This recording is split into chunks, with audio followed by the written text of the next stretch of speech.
মানা, আমি পুষ্পিতা আন্টির বাড়িতে মাংসটা দিয়ে আসছি, তুই ঘরের খেয়াল রাখিস। অভিমন্যুদের বাড়ি? তার মানে আমি যদি যাই অভিমন্যুর সাথে দেখা করার একটা চান্স পাবো। মা, তুমি কেন যাচ্ছ?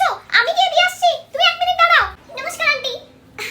আপনার দুপুরে লাঞ্চ করা হয়ে গেছে? না রে। বাহ। আর অভিমন্যু? না, ওরও হয়নি। দারুণ।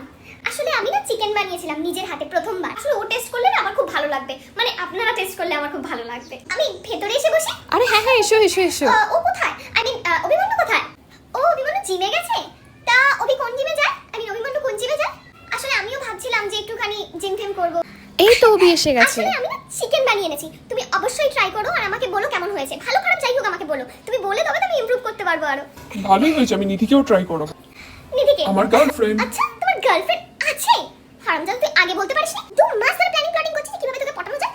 শুধু শুধু আজকে আমাকে বৃষ্টির মধ্যে বাড়ি থেকে টেনে আনলি। আর এই চিকেনটা আমি না, আমার মা বানিয়েছে, তাও আজকে না কাল রাতে। বাড়ি হয়েছে বলে তাই জন্য তোদেরকে দিতে বলেছে। শুধু শুধু আমার সাথে